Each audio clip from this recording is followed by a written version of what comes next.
Ballon d'Or adalah penghargaan yang diimpikan setiap pesepak bola. Namun, penghargaan ini telah menghidupkan rasa tidak adil di kalangan banyak orang. Mengapa? Kriteria yang berbeda setiap tahun dan keputusan yang membingungkan. Itulah yang saya maksud.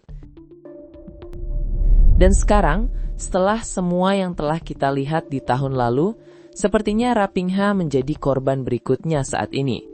Lantas, bagaimana ia bisa menjadi korban? Mari kita bahas. Sejarah membuktikan ini bukanlah hal baru. Pada tahun 2010, Wesley Sneijder menjalani salah satu musim terhebat yang pernah Anda lihat. Treble bersama Inter Milan dan final Piala Dunia bersama Belanda. Bukan hanya ia tidak menang, ia bahkan tidak masuk 3 besar pada kala itu. Contoh lainnya, pada tahun 2020, Robert Lewandowski tak terhentikan. Mencetak 55 gol dalam satu musim, trofi Liga Champions dan 3 gelar bersama Bayern Munich. Itu adalah kasus Ballon d'Or paling jelas yang pernah kita lihat selama bertahun-tahun. Dan kemudian, mereka membatalkan penghargaan itu sepenuhnya. Momen-momen seperti ini mengingatkan kita bahwa Ballon d'Or bukan hanya tentang performa. Ini tentang politik, narasi, dan sensasi. Dan setelah apa yang kita lihat dalam 2 tahun terakhir, sepertinya pola kejam yang sama akan terulang kembali. Kali ini, nama yang menjadi korban adalah Raphinha. Nah, kalau kita bicara soal perebutan Ballon d'Or, kita nggak bisa melewatkan musim lalu. Karena apa yang terjadi pada Vinicius Junior sungguh menyakitkan untuk disaksikan. Inilah musim di mana Vini bukan sekedar penyerang sayap, melainkan menjadi salah satu pemain paling konsisten dan menentukan di Eropa. Dia bermain 39 pertandingan, mencetak 24 gol dan 11 assist. Itu bukan sekedar angka yang bagus, itu adalah angka-angka selevel Ballon d'Or, terutama untuk seorang pemain sayap. Dan itu bukan cuma soal statistiknya, melainkan soal momen-momennya. Di Liga Champions, ia adalah andalan Real Madrid. Ingat leg pertama melawan Bayern Munich. Ia mencetak 2 gol yang benar-benar mengubah jalannya pertandingan. Lalu di final, ia kembali tampil gemilang dengan mencetak gol yang membawa Madrid meraih trofi Liga Champions ke-15. Itulah definisi dari sebuah momen krusial. Bahkan di La Liga, ia mencetak 15 gol dalam 26 pertandingan dan tampil gemilang di pertandingan-pertandingan besar lainnya. Melawan sang rival, ia tidak hanya tampil gemilang, tapi juga mendominasi, mencetak gol dan assist di salah satu pertandingan terpenting. Itu adalah tahun di mana kita menyaksikannya, ia benar-benar tampil gemilang. Konsistensi, efisiensi dan penampilan gemilang di pertandingan-pertandingan besar. Namun ketika Ballon d'Or diberikan, penghargaan itu justru jatuh ke tangan Rodri. Rodri memang menjalani musim yang sangat baik. Ia solid, berpengaruh, dan memainkan peran kunci bagi klubnya. Tapi pertanyaannya sekarang adalah, apakah ia punya gol, assist, dan momen-momen penentu Liga Champions seperti yang dimiliki Vini? Apakah ia mengangkat trofi Liga Champions di musim itu? Jawabannya tentu tidak. Dan disitulah rasanya tidak adil. Karena kesenjangan antara apa yang diberikan Vinicius dan apa yang dilakukan Rodri sangat jelas bagi siapapun yang menonton. Keputusan itu membuat banyak orang bingung, sekaligus menciptakan anggapan negatif, di mana penampilan tidak selalu sama dengan pengakuan. Dan sayangnya, itu situasi yang sama yang mungkin akan kita alami lagi. Karena sama seperti Vinicius di tahun lalu, musim ini sepertinya Raphinha yang dirampok. Dan yang membuat kasus Raphinha begitu menarik bukan hanya statistiknya, melainkan perjalanannya. Musim panas 2024, ia hampir tersingkir dari skuad Barcelona.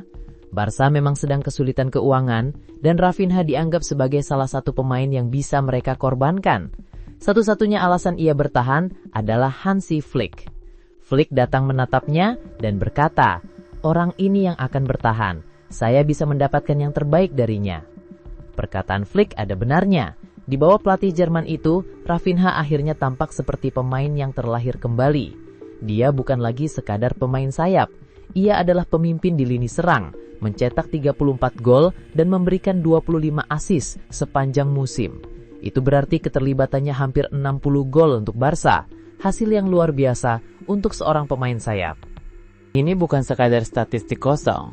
Ada gol dan assist yang penting dalam pertandingan besar. Penyeimbang ketika tim berada di bawah tekanan, dan kontribusinya yang menentukan. Dan lihatlah hasilnya musim lalu, treble domestik. Barcelona memenangkan segalanya di Spanyol, La Liga, Copa del Rey, dan Piala Super. Raphinha adalah pusat dari semua itu. Di pertandingan-pertandingan besar, ia selalu muncul. Ketika tim membutuhkan seseorang untuk mendorong mereka maju, ia ada di sana. Ini bukan tentang Raphinha yang mencolok. Ini tentang pemain yang melangkah maju ketika momen menuntutnya. Itulah mengapa musim ini terasa begitu puitis. Di eranya Xavi, ia hampir pergi lantaran dianggap tidak cocok dengan tim. Namun di eranya Flick, ia adalah tokoh utama di balik treble Barcelona musim lalu.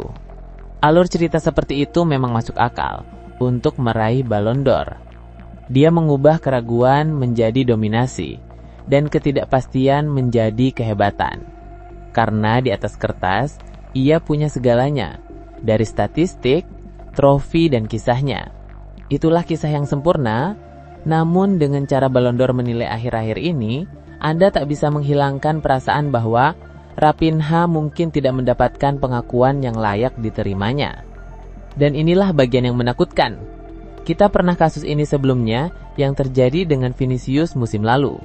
Dia punya statistik, trofi, momen-momen penting, namun tetap pulang dengan tangan hampa.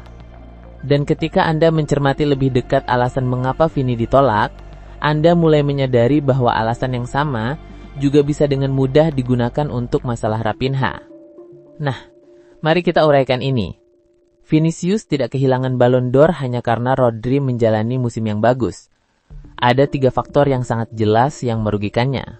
Dan yang mengkhawatirkan adalah ketika Anda melihat faktor-faktor yang sama hari ini, Anda dapat melihat bagaimana faktor-faktor tersebut mungkin juga berdampak terhadap Raphinha. Vinicius memiliki salah satu reputasi terburuk di Eropa musim lalu, dalam hal disiplin dan perilaku. Dia menerima 11 kartu kuning sepanjang musim, terus-menerus berdebat dengan wasit, dan memiliki kepribadian yang berapi-api yang membuat lawan dan penggemar kesal. Selain itu, gaya bermainnya yang penuh bakat, trik, dan sering dilanggar, membuatnya tampak seperti tukang mengeluh bagi banyak orang. Pada kenyataannya, di luar Madrid, orang-orang tidak terlalu menyukainya. Para penggemar dan bahkan pemilih tampak menghukumnya, karena ia tidak menjadi tipe orang berhasil yang klasik. Anda tahu pastinya, murah senyum dan selalu riang seperti Ronaldinho atau Kakak. Sebaliknya, Vinicius justru terlihat arogan, tajam, dan acuh tak acuh. Dan entah kita suka atau tidak, citra itu merugikannya. Nah, disinilah Raphinha berbeda. Dia tidak punya beban itu. Ia tenang, disiplin, dan jarang mengeluh. Dia hanya fokus pada permainan, tidak memprovokasi wasit, tidak berteriak setiap kali disentuh, dan umumnya tetap rendah hati. Jadi, jika sikap menjadi salah satu alasan yang digunakan untuk menolak Vinicius, itu tidak sama dengan kisah Raphinha. Disinilah segalanya menjadi rumit. Musim lalu, Vinicius tidak terlalu bersinar untuk berhasil, dan itu melemahkan posisinya. Para pemilih Ballon d'Or menyukai pemain yang mendominasi klub dan timnas, dan performa internasional Vinicius mudah dilupakan. Bagi Raphinha, hal yang serupa juga terjadi. Musimnya bersama Barcelona memang luar biasa, tetapi di level internasional, ia tidak terlalu berpengaruh. Tim Samba tidak mendominasi, dan hal itu memberi para pemilih alasan untuk menilai performa klub para pemain. Jika Ballon d'Or benar-benar tentang keunggulan individual, hal itu seharusnya tidak penting, tetapi sejarah menunjukkan bahwa hal itu penting. Penghargaan ini selalu condong kepada pemain yang bersinar baik untuk klub maupun tim nasional di tahun yang sama. Jadi, meskipun hal ini tidak cukup untuk mengubur kasus Raphinha, ini merupakan pukulan lain baginya, karena pemenang Ballon d'Or Ousmane Dembélé juga tidak tampil baik bersama Prancis, karena Portugal memenangkan Nations League. Inilah alasan terbesar Vinicius kalah. Tahun di mana ia seharusnya berdiri di atas panggung dengan trofi, ia malah bersaing dengan rekan satu timnya untuk mendapatkan suara. Dani Carvajal dan Jude Bellingham, keduanya menjalani musim yang kuat, dan alih-alih sorotan tertuju pada Vinicius, sorotannya justru terbagi. Suara-suara yang seharusnya berpihak padanya tersebar di dalam skuad Madrid sendiri, dan itu membuka pintu bagi Rodri untuk lolos. Dan sayangnya hal yang sama persis terjadi pada Raphinha saat ini. Terlepas dari statistik dan treble yang ia miliki, perbincangan tentang Ballon d'Or tidak hanya tentang dirinya. Sebaliknya, Lamine Yamal telah menjadi berita utama. Yamal diunggulkan di media meskipun statistiknya tidak mendekati Raphinha. Ia memiliki trofi yang sama, tetapi lebih sedikit gol, lebih sedikit assist, dan kurang berpengaruh di pertandingan-pertandingan penentu. Satu-satunya keunggulan Yamal adalah ia bermain di final Nations League hanya saja kalah dari Portugal. Dan beginilah cara kerja mesin ketik. Yamal masih muda, menarik, dan media menyukainya. Jadi ia mendapatkan dorongan narasi, dan itu berarti suara yang seharusnya diberikan kepada Rafinha itu justru terpecah. Sama seperti yang terjadi pada Vinicius. Dan sekali lagi, bahayanya adalah pemain yang menjalani musim yang lebih baik dibayangi oleh seseorang yang memiliki kisah yang lebih besar. Dan itulah bagian yang mengkhawatirkan. Ballon d'Or seharusnya menjadi penghargaan individu tertinggi dalam sepak bola. Mungkin itu sebabnya setiap tahun kita lebih banyak memperdebatkannya daripada merayakannya. Tapi inilah bagian selanjutnya yang perlu kita bahas. Seberapa besar pengaruh politik, media, dan pemasaran dalam menentukan siapa yang membawa pulang Ballon d'Or. Itu mungkin menjelaskan mengapa para pemain terus-menerus diabaikan. Pada akhirnya, Ballon d'Or seharusnya sederhana. Berikan penghargaan kepada pemain yang menentukan musim. Pemain yang memberikan kontribusi baik dalam jumlah maupun di momen-momen penting. Tapi dari tahun ke tahun batasannya semakin kabur. Apakah ini tentang konsistensi?